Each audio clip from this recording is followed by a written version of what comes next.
Hello, everybody, and welcome to the Tesla Life number 261. Although it says 260, but it's really 261. And we want to welcome you to the program. We hope you had a great holiday weekend, whether you were in Canada or the U.S., because the holidays just kind of bookend the weekend here in North America. So that was good to see. So we've got Mr. Casey Green joining us from DC. How are you today, sir? I'm Not here. good, huh? Not good. Casey is having a day, so don't judge him. He's having a rough day, and it's not over yet. So you'll get through it, Casey. You'll get through it. We will. Yes, indeed. And want to say hello to Hockey Day in the chat. He's provided us with the weather across the spectrum. Yes. Mr. Patrick Connor cannot join us this evening, but he'll be back next week. And let's get to the news. Not surprised that there's a bunch of Tesla news this week, as there is always. We're going to lead off with Q2 results. Tesla reported the results for Q2 2022, and they were a little bit off.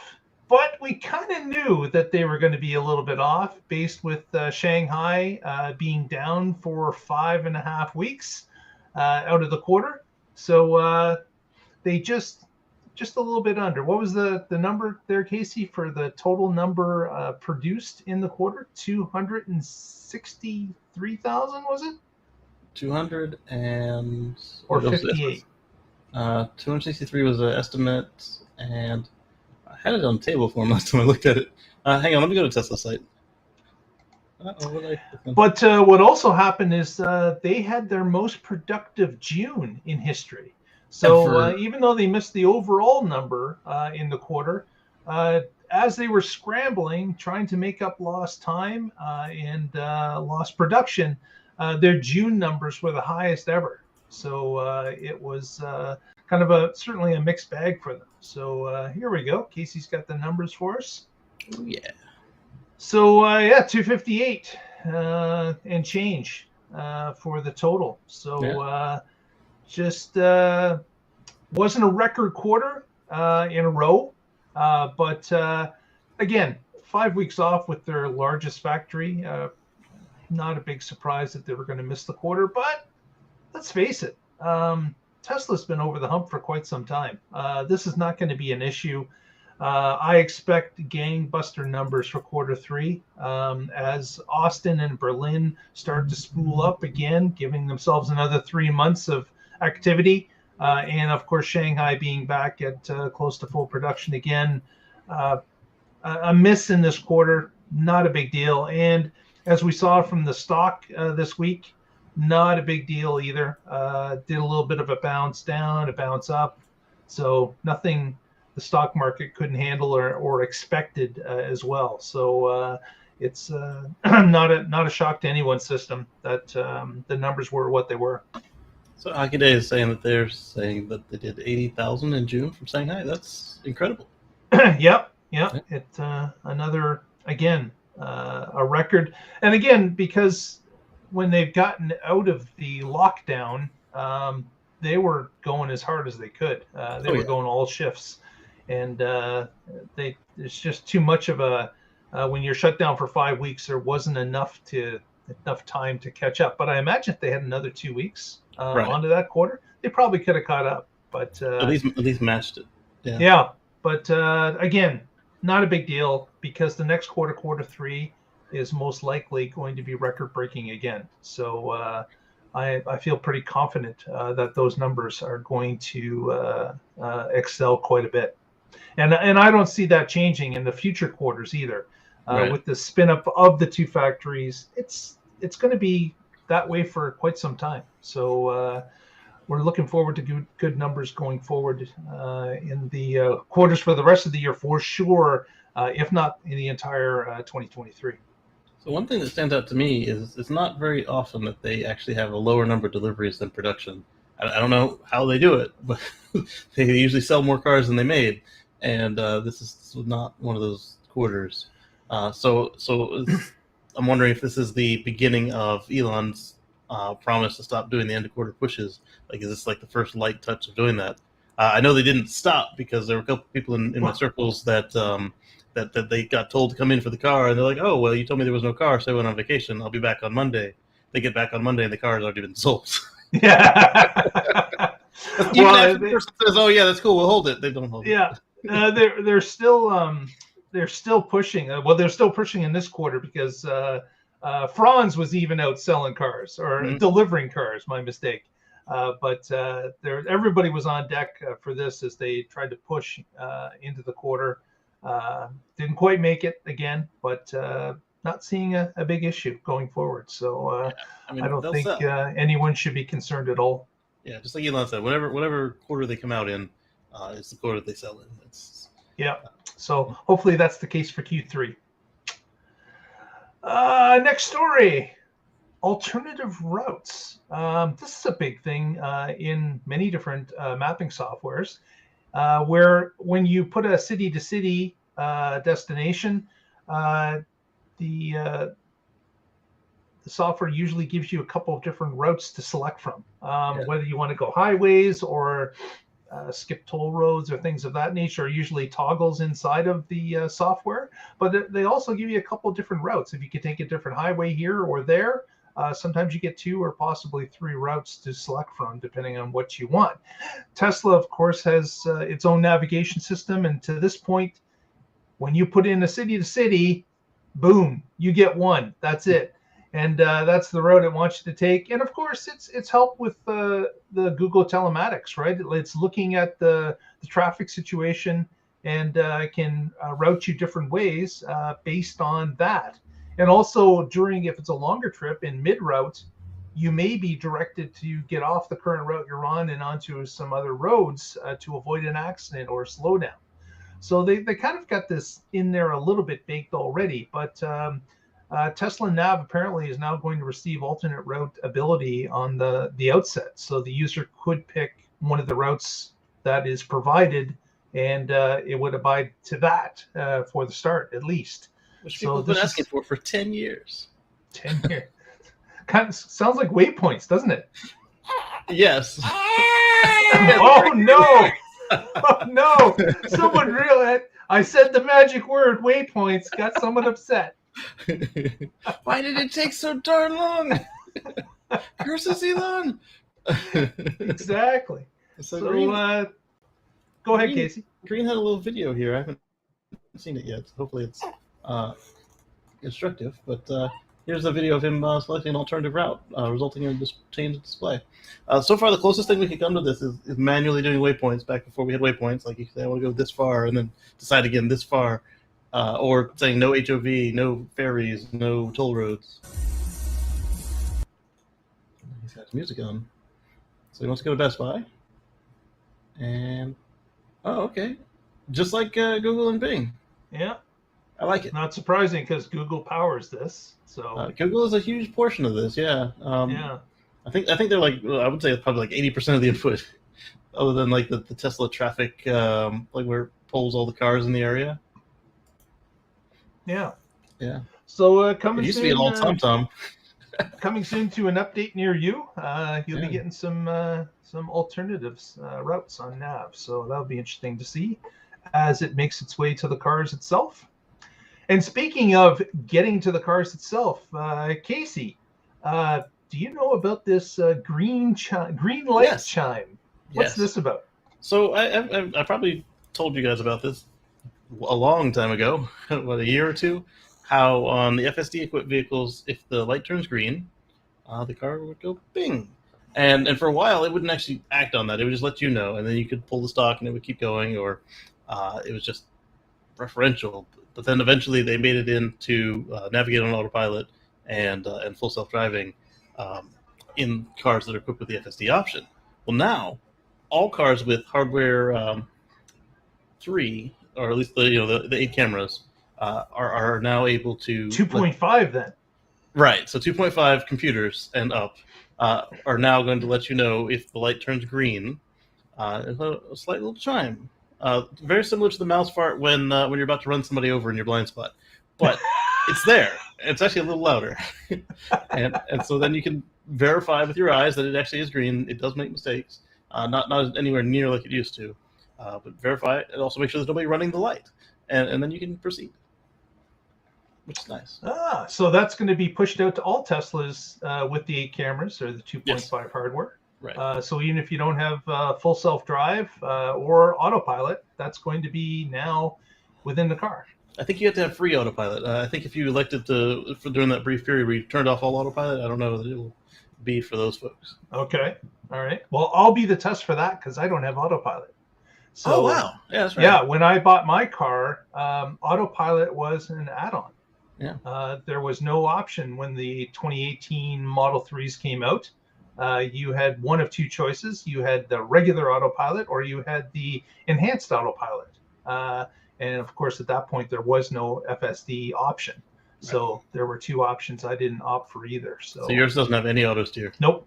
Okay. But I do have hardware 2.5. So it's a great test. Let's find out. I will be able to check that out when that update actually comes. So yours is a unicorn. Yeah, exactly. Yeah. There's a lot of Tesla unicorns, let me tell you. How can they say you should have bought it? And I'm saying that after you get a chance to test this, you should buy it while it's cheap. Or cheaper, I should say. Enhanced autopilot is on sale. China has just hit its 1200th Supercharger stall. So that's at 370 plus locations throughout the country. So again, here's Tesla hard at work in China, producing superchargers to connect the population. And we haven't heard a whole lot about how the China third-party charging network works. Haven't heard of really much at all, really. Well, they what have exists? for it. I'm sure there's. I wonder, are there a couple of different ones? Are there multiple networks? Is it run by the government? I really don't know. Yeah, I doubt it's run by the government. They've got this weird communist capitalist hybrid going on. Well, it's a hybrid, so who knows? There Right. may be some monies offered to charging networks that operate in a certain way. I don't know. Perhaps. I don't know. But Tesla is pushing ahead with its own agenda, as they've done here in North America and Europe, where they're populating the superchargers where they believe their customers are and where it would be a benefit to their network. So, So on your Chinese cars, you get 2 ports. You get the European plug and you get the Chinese plug. And on the older cars, like mine, there would actually be what looks like a fuel door, just like a body panel that flips out. It's motorized, just like your charge port door, and then inside it's got 2 ports. But on the newer cars, like the Model 3 and the refreshed S and X, they've got them kind of staggered, diagonal inside the larger charge port door cover that you have on the Model 3s. Yeah. So, again, great speed that Tesla's adding these superchargers, not just in Europe and North America, but also China. So they're filling up the network worldwide. And actually, I think it was over the weekend, I saw some updates on Europe pushing further and further to the east of Europe. So yeah, multiple new sites opening and not stopping, which is great. Want to see that continue. I wonder what happened to the Russian supercharge stations. Because remember, they didn't have that many to begin with. There's only one in Russia, and that is in the suburb of Moscow. And as far as the website is concerned, it's still operating. But there's only one, and it still exists as far as the mapping goes, anyways. Yeah. Although it's an island, you can't really get there via supercharging. It's too far out from Europe, and of course, Europeans traveling into Russia lately, probably not happening at all. Right. Obviously, the development of said network has been put on pause. But I was curious if they had, 1, improved it at all, and 2, what the current status was of the network. Like I was blasting through, saw a headline about the McDonald's that have been kept open after they tried to pull out are serving moldy food. Right. Yeah. So, allegedly. Again, it was a headline. It doesn't matter. We can't. we got no connection, so we don't have to worry about them pulling out us. We sponsors. tell them to go pound sand. Yeah, no problem. Sponsorships here for that. But next story, I think Casey's got a grip on this and something he'll be quite happy with. When you're on Autopilot or FSD, there is now the option as the software rolls out that what's it going to do? Yeah. So there's a limited new feature where the car is mapping potholes and rough road and uploading that back to the Tesla fleet. And the Model S and Model X, especially the new ones, they have the Raven and Up. They have a more reactive suspension than the older cars like mine. And the car will pre-tune the suspension for that based on the data that's in the map for the Tesla map. Okay, as you approach. Yeah, if it's already been driven and been mapped, they'll say, hey, you need to be looser here, you need to be tighter there. And then my car has been driving around debris as it sees it lately. So, I mean, it's always done that, but not very consistently. Now it's extremely consistent. It's like I can see something in the road, or I can see an obvious pothole. Like it's got good contrast, good lighting. The car will just kind of offset a little bit. And again, it's like if it's perfect. So I'm still always ready to take over, but I find that the car is actually moved over before I have to break the steering away. So the start of the system is good. This had come up, of course, because when you're in Autopilot, sometimes the car's just laser set on in the middle, right? Just going down the middle of the lane. Yes. And if you could move to the left or the right a little bit to avoid a big pothole, as a human, you're going to do that. Yes. But of course, Autopilot was just plowing right through. Yeah. So this is something that Elon was asked about is, hey, why can't the cameras pick up the potholes and start to map this? So it looks like that's going to be a feature as time goes along. Yeah. There was a machine vision article that I think it was Andre Karpathy shared that showed you how to do this live real time with like a really budget cell phone camera and processor. And so if they can do it with that little bit of power, there is that much to spare on the Tesla system, especially if they integrate it with something else. And so that was kind of cool to see him go from, hey, this is cool, to, hey, we're starting to implement this thing here. Exactly. Next, Casey, what's this about a solar trailer? Exactly. So let's pull up a picture here.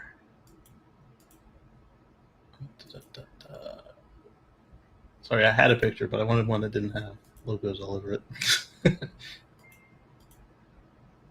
There we go. So Tesla is basically participating in an industry event, doing recruiting. They're showing off the 4680s, trying to hire people. And outside of the event was this. It appears to be a fold-out, slide-out solar trailer. Got a big Tesla logo on it. That's a Mercedes style logo, is it not? Yes, like it's that big. It's got a squishy on the front, so you can power your internet and recharge. It's unknown whether there are any batteries or not, and it's been estimated that you could get anywhere between 2 to 6 kilowatt from the array there, and then if you run that for a couple hours, you could put a good 20-30 miles in your car. Yeah, so this was displayed in Germany at a trade event. Yeah, and it's looking like the panels are standard size. There's 9 of them. Yes. So you've got this fold out ability. Yeah, and there's the cutout of the Model Y was there as well. But someone had mentioned, hey, this would be a fantastic addition to an aid package for a natural disaster, for example. What if you had a few of these you could roll in and place so that people could charge their cell phones? They could charge small devices, computers, charge up batteries, and provide them with some free Wi-Fi that would be connected via the connected StarLink.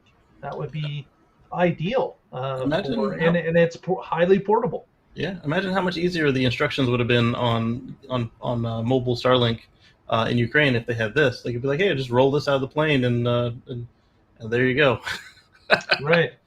Yeah. Versus what they did do, which wasn't, it was good, but it wasn't exactly easy for anyone who's not comfortable working with electricity.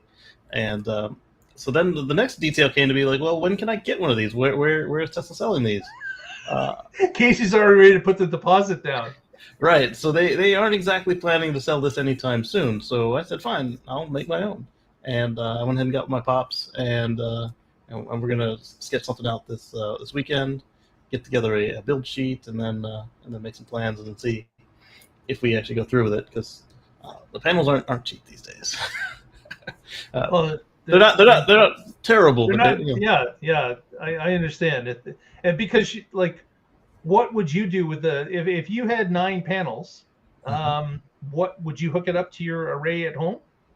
At my house, yeah, probably. But I would right now, like at this townhouse, it's in the way of where the car parks. So right, I'd have to plug the car into it. But if you had the option of rolling this maybe when it was collapsed into your backyard, then you can unfurl it to get the 9 panels, and just run a cable, into your battery system. Boom, you're set. You have a generator inlet outlet, which we already would for it being South Carolina. We don't yet, but it would be a good thing to have, and have it in the backyard so that people don't just abscond with your generator. And then instead of burning fossil fuels, because we want a future free from fossil fuels, plug this in, and then recharge the house. Not a bad thing. So I'll keep you updated on that project with wherever it goes. Because Mark and I were discussing before the show, there are a lot of really turnkey electrical solutions nowadays that are really robust, built for automotive, so you don't have to worry about, what if you're running down the road and some wiring chafes? Now you've got a fire that's dragging behind you on the road. You don't want that. You don't want that. Yeah. But there's a lot of solar is really starting to take off, not for just home use, but for trailers, for camping, for many things, because having a small battery that would allow you to get yourself through the night, and then the solar charges it up again during the day, is quite advantageous for everybody involved, remote campsites or not. So it's starting to happen for sure. Another thing I was telling Mark before the show is this battery stack behind me. Let me light it up. There we go. It was partially powered by solar today. I finally not just today, but today is when I actually let it go for a whole day. We finally hooked it up this weekend, and it's a portable system. So we've got these little fold-out suitcase panels. They're each 160 watts. So all today was putting up to 300 watts into the system, and recharging the batteries, running the office, and so this show is partially sunlight powered today. There you go. Yeah, and then of course when you had me with the bookshelf on the other side of me, it was always solar powered because my house is covered in panels. Very good, very good. Yeah, so we'll have to see if the trailer catches on. We'll watch for Casey's project, but we'll see if Tesla maybe gets enough people asking them about it that maybe it'll become a product down the road as well, because they have all the components. Not a big deal, I would think.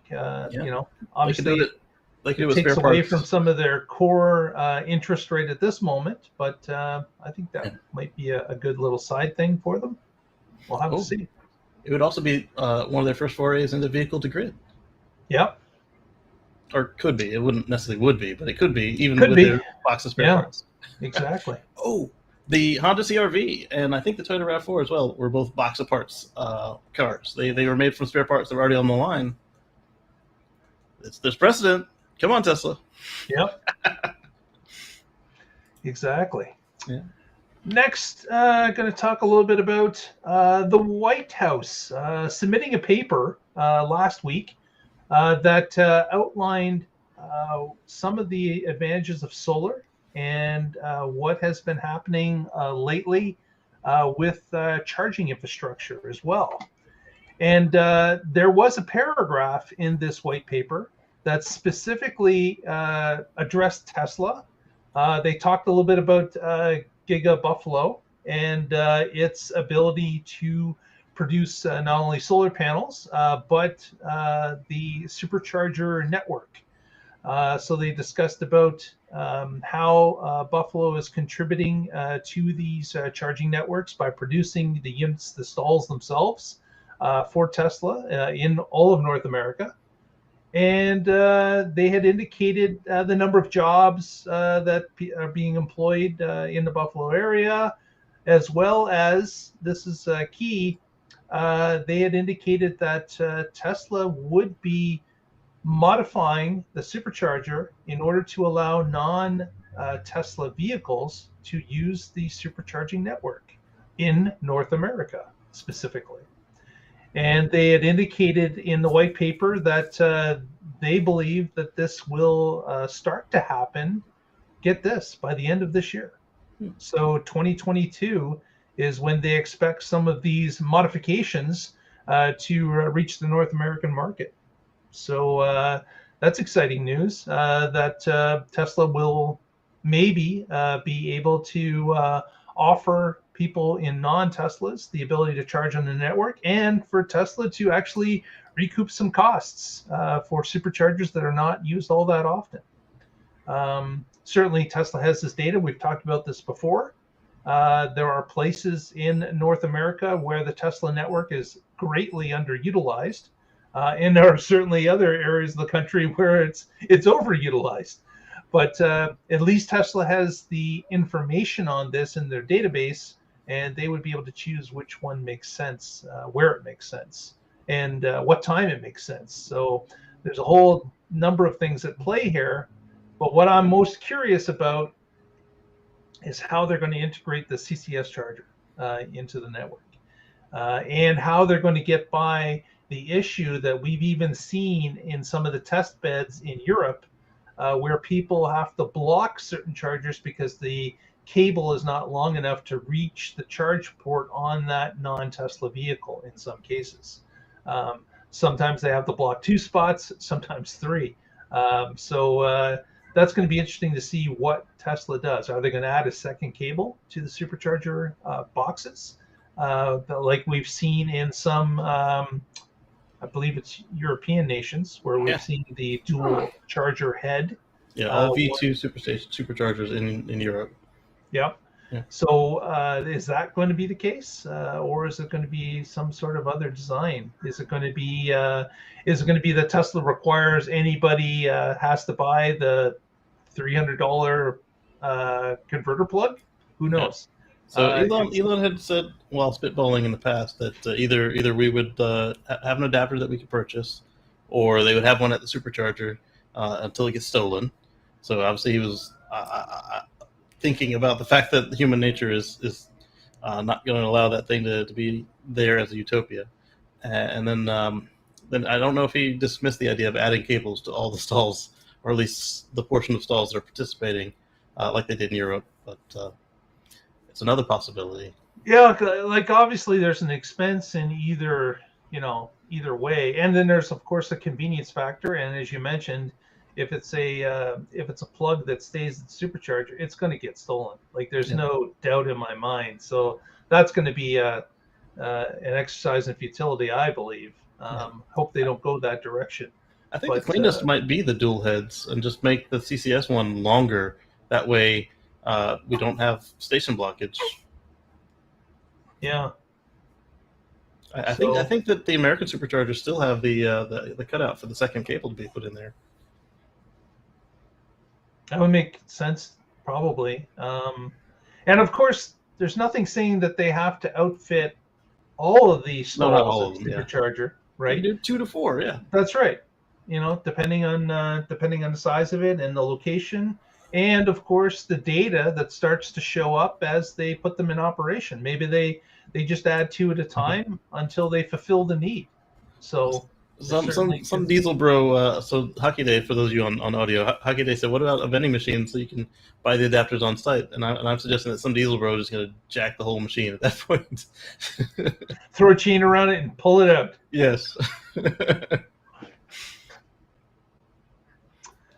Yeah, and then have a sale on Craigslist. Well, especially Tesla's bound to charge for these things. Canada. Yeah. Oh man. Exactly. So yeah, I hope this information is valid. That Tesla is still looking to roll this out by the end of the year. I think it would be a benefit again if Tesla is conscientiously looking at where to place these based on volume, based on use. I think it's going to be a win for both the consumer and for Tesla as well. The other benefit I see is people that are using or decide that I'm just going to sign up for the Supercharger to charge my Bolt or charge my e-tron or whatever. I think that's going to be free advertising for Tesla too, as to look at the reliability of this network that you've signed up to. You never run into the issues that the third-party chargers do. It's always available. It's always running. Their next car is probably going to be a Tesla, based on look at these other Teslas. They're pulling in. They're filling up quicker. They're leaving quicker, and they get a better rate than me. So all those things may combine to Tesla being their next car as well. So I think that's especially if they work during power outages, like a lot of the Tesla sites do. Exactly. So I think there's a lot of pluses here for them to get involved with. I think so. Next, Casey, what's this about FSD in the tunnel?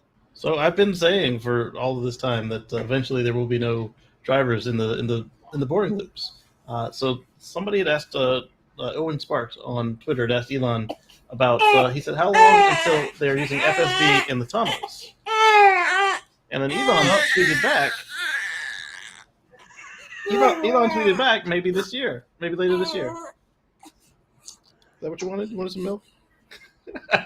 You wanted a tunnel ride. Yeah.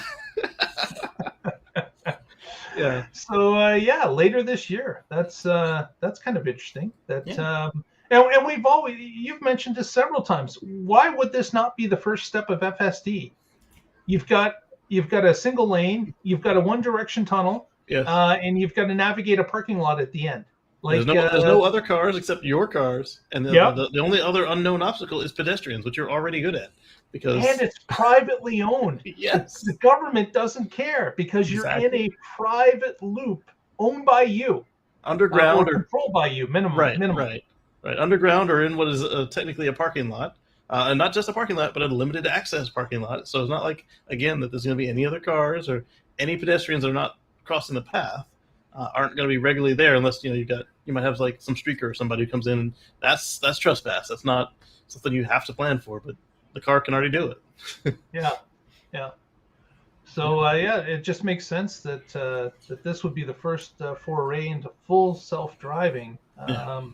Makes a lot of sense. And of course, once they get it down pat, that's going to reduce the costs of the system to run as well, because drivers will not be required at that point, and then they only have to supply the equipment, and they'll be off and running. So and Vegas was already counting on this as well. You notice that when they did their renewal for their contract, they only renewed for 1 year because they were counting on the price dropping on the next renewal. That's right. Yeah, that implies no driver. Where else are you going to drop your prices from? Another point to that is that right now the tunnels are getting ready to expand under Vegas to the whole 55-mile complex that was proposed. That's 55 miles in just a sheer white, straight, maybe occasional turns, just tunnel. Occasional, you'll see a station go by, or have to watch out for pedestrian. We've seen that humans are. Is it 55 miles or 55 stops? Oh, good point. I think it's stops. Stops, yes. So, but anyway, we've seen that humans are really bad at paying attention to monotony, and then we had the case where the Uber safety driver was not doing their what they were supposed to do, and somebody lost their life. And so what we're going to see at first, probably knowing the way that the Tesla runs, we'll see this FSD turn on with the safety driver, just like you have with all of us random Joe Schmoes up above ground. And then once it hits the metrics that they want, then we'll start to see them phase out and start to turn on the full robotaxi experience. That's my theory. That's not what Elon's saying. He just said maybe later this year. That's all he said. Yep. And another sub-story to the Boring Company here in Las Vegas is that, of course, the news station has opened up that we touched on previously at the the Resorts World. So there's some few pictures of that available as well. You can see those pictures through our Twitter feed at the Tesla Life, or our Facebook feed, the Tesla Life #1. If you subscribe to either of those, you can get updates throughout the week as we find them and post them. So it's interesting that they think that digging on the rest of the project could begin as early as January of 2023. So it sounds like they're going to be doing some planning to that point. It'll be interesting to see where that starts, with how many, maybe multiple tunneling or boring machines, or if they're going to start maybe at one particular point, like the airport, and just start finishing off stops as they go, and then they could start using the tunnels immediately as soon as as they're done with one portion, and then continue on from that as the other tunnel is operating. I think that would be ideal. That would be awesome, actually, because right now the only extension outside of the convention center is a one-lane tunnel. So if the whole thing is a one-lane loop, just like a subway or a train, and then you come back and get the other tunnels through, like the other direction, then you can route it intelligently, like packets, basically, versus like trains where you're stuck. You have to go this way. If you want to go from stop A to stop Z, you got to go through them all. Whereas with the loop as designed, as advertised, and as it works at the fully functional stations, if you want to stop at one, you can skip. You don't have to. It's not a train. Yeah. Well, I think they'll probably do. I suspect it'll be dual tunnels the whole way. Yeah, but like you were saying, if they only have one boring tunnel, then might as well get the number of stops up first, and then just intelligently flip the direction that they travel, and then go back and get the second loop, and then run them normally at that point. Exactly. Yeah. Hello, Anders. Welcome to the show. Hello, Derek, and JT as well. Yes. What do we got next here after the FSD FCC? Update? Yes, FCC. Yes. What is going on with this? So I guess this is something with Dish Networks, right? Yeah. So Dish is trying to take their 12 gigahertz spectrum that they have authorized for their satellites and use it for cell phones. But the characteristics of the spectrum don't lend themselves to being translated from point down to broadcasts out the side. And so what's going to happen there is you can have up to 70% signal reduction on your StarLink if they are allowed to go through with this. So myself and several other folks responded to Starlink's request to write our Congress critters and tell them why this would be damaging to us. And for me, I said, hey, this is critical to my day job. I do critical support, and if that is missing, then people will get hurt. And that's right. My connection is lost, or is not reliable anymore. Right. I mean, that's the reason I have two connections, and I've failed over to Starlink a couple times since I got it, which is just trippy, and I'm glad it's there. Yeah. So in mission critical things, you're certainly going to have a problem if they start messing with the spectrum signals. I think Elon had mentioned something like about 70% of communication could be disrupted if they went with this plan. So he had asked people to reach out and write their congressmen and state officials, as you have done, and I guess you and 80,000 other people. 80,000 people. So there's quite a few people have written in. I don't know if that's a record or not, but certainly it's going to get someone's attention. Yeah, I got my first response back from a senator this afternoon. Okay. Yeah. At least it wasn't. Lindsey Graham usually misgenders me and tells me to go pound sand, but I'm not in South Carolina right now, so I don't have to do that. He's like, Miss Green, go do this. We don't care. I'm like, well, one, and two, and you go pound sand, Lindsay. Oh my goodness! I don't actually reply because it's not going to be productive communication. But. No, it won't be. Trust me, it will not be for sure. You threatened a senator. Go to jail. You don't want to go down that road. All I did was repeat what he said. Yeah, well, he's a senator. He can do that. Exactly. That's right, Anders. Hit the like button. Oh man. Next, we're going to take a look at. Oh yes, this is interesting. Munro and Associates, the Teardown Kings out of Detroit, have got themselves a 4680 Model Y out of Texas. Mm-hmm. So they had one of their listeners apparently had indicated that they got an order for the 4680 Model Y, and it asked the Munro Group if they wanted to buy it, which they happily did. Picked the vehicle up on Friday and drove it back to Detroit for the Sunday, I think. And then they commenced on the teardown. So there's already a video up. You can watch that through the link that we provided in the show notes. And what's interesting here is that they were debating about whether or not you could actually just unscrew the battery pack from underneath, lower the pack, and of course the seats would come with it. They had a bet internally that there's probably more to it than that, but that's all there is to it. So the video actually shows them perform this, and it shows just the gasket that is in place all around the battery pack that seals the bottom to the frame or the 2 gigacastings, where the structural battery just mounts on with 40 some bolts. So it's an interesting video to watch, and I'm looking forward to the next video where they are going to be tearing into the actual battery compartment. So ripping the cover off the top, which they believe is quite solid, yes. solidly in place.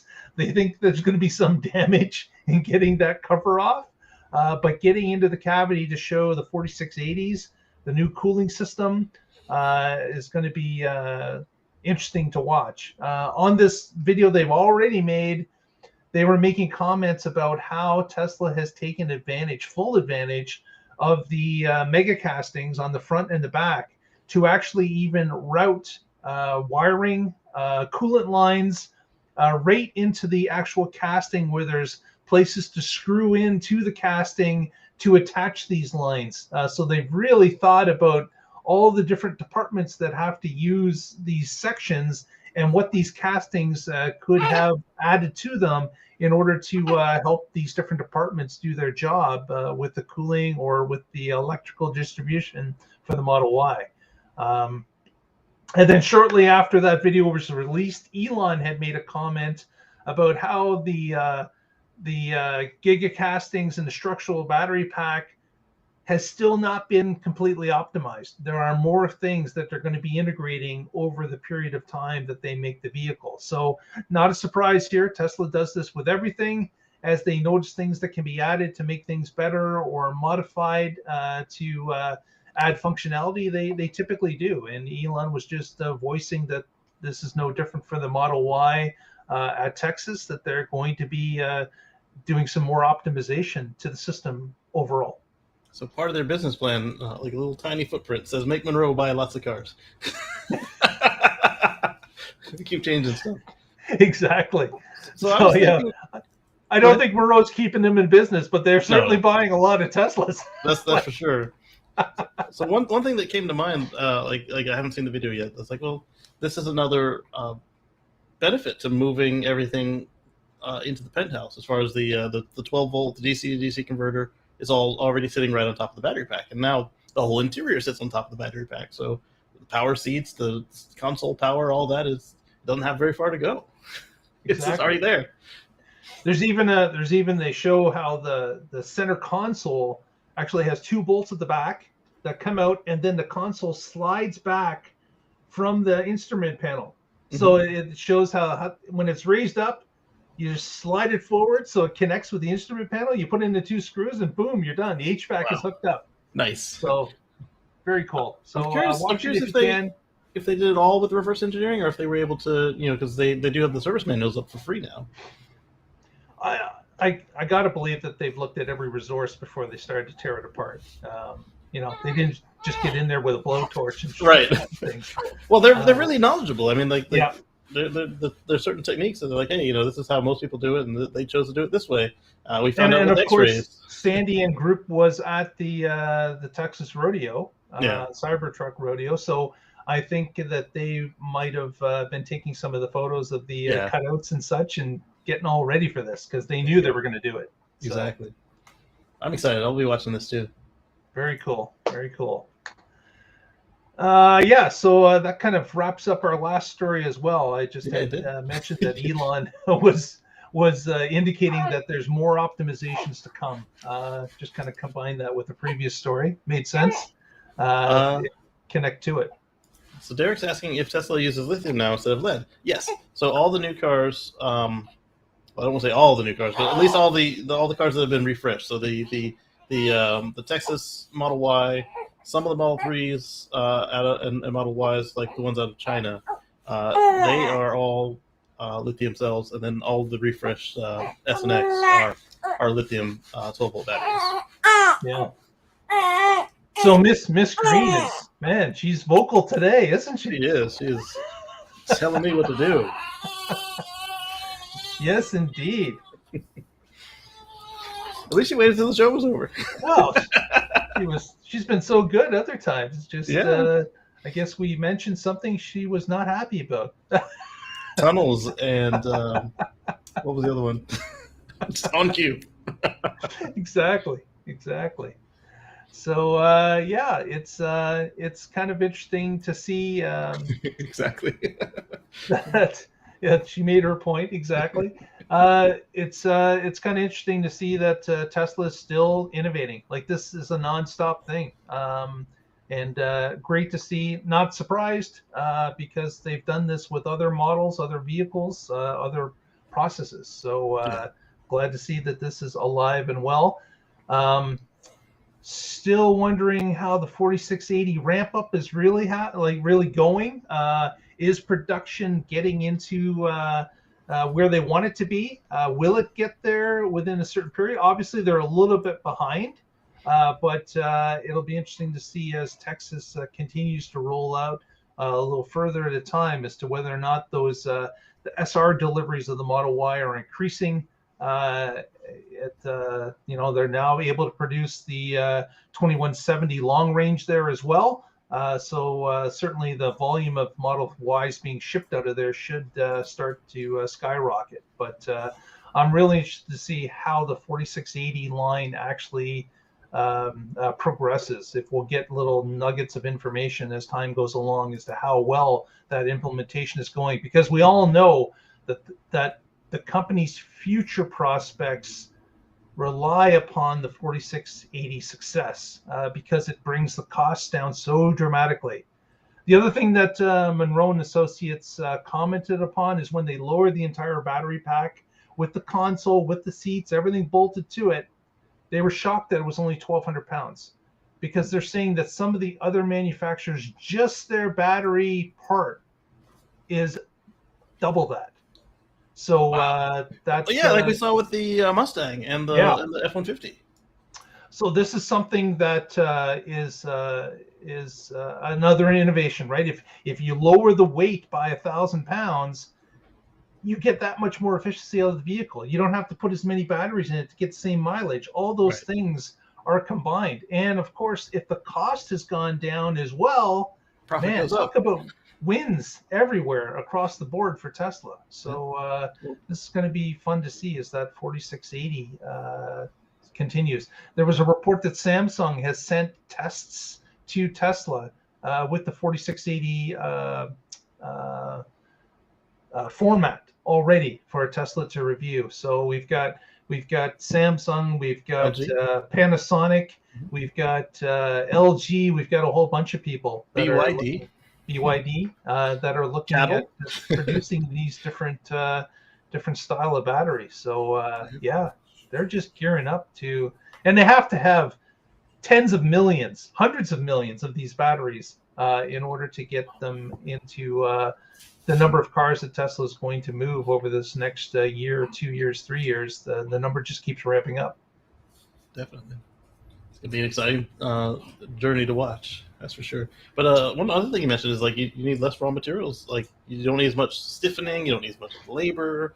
And then it weighs less, so you need less batteries. And it's just just like with the rocket equation, where all of a sudden you add this and you add fuel and fuel for the fuel, and it's the opposite. Hey, took stuff out, so now we don't need X, Y, and Z. We can make it smaller, and and that's where Tesla differs from other manufacturers. Is that yes, some other manufacturers are absolutely producing vehicles that can do the 300 miles, but they're just throwing batteries at the problem. They're not looking at Hummer. they're not looking at actually reducing weight. They're looking at hitting a threshold of mileage, and whatever batteries it takes is going to take. Tesla stepped back and said, we're going to need hundreds of millions of batteries. That is going to be our number one constraint. How do we make these batteries more efficient? How do we make them cheaper? How do we make them lighter? How can we make them quicker? All that is what they've been working at now. I don't doubt other manufacturers will start to look at some of these issues as time goes along. But as Tesla is looking at these third and fourth generation issues to solve, these other manufacturers are just getting their first or possibly second generation vehicle into play.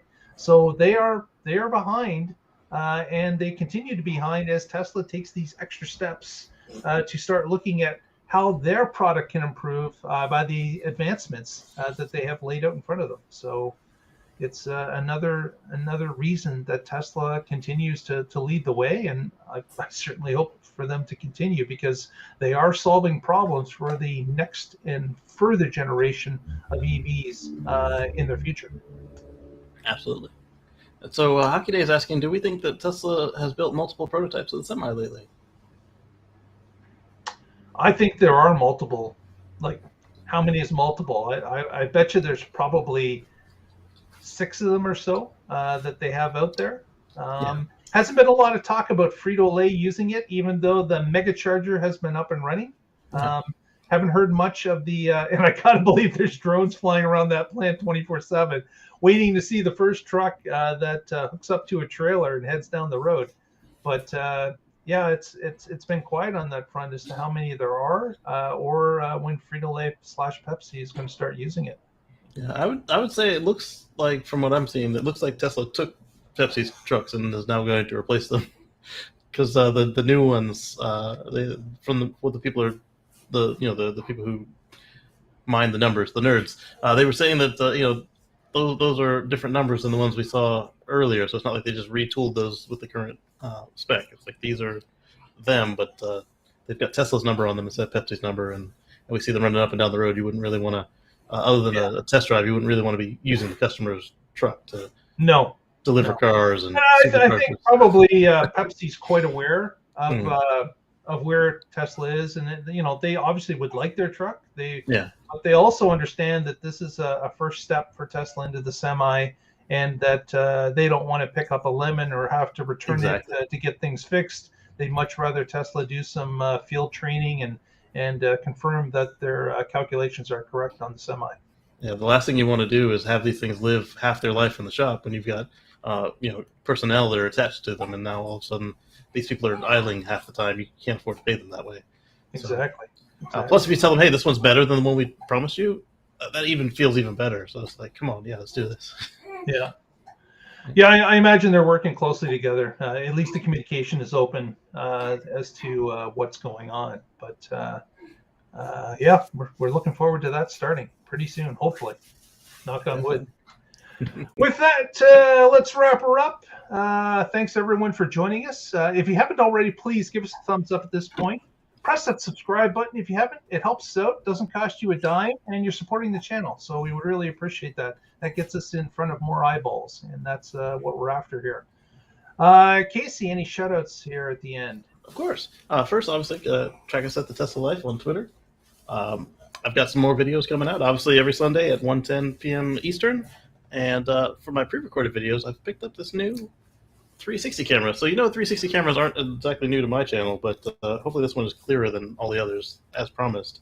And what I plan to do with it is, for the in-car shots, the GoPros for the dash view, they don't seem to catch enough of the environment, and they don't catch enough of the dash. And then when you turn the car, they want to help. So a camera that just sees everything at once, I think, might be easier. I can just aim it after the fact, and we'll see how that goes.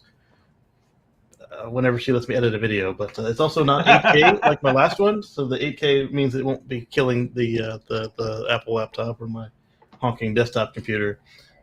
This one's just 6K, so it's a little more manageable. Okay. Once you get beyond 4, it kind of gets crazy, doesn't it? It does. Exactly. Like when I do the movies for my home server, like if the 4K, the 1080 is like 100 or 200 frames a second.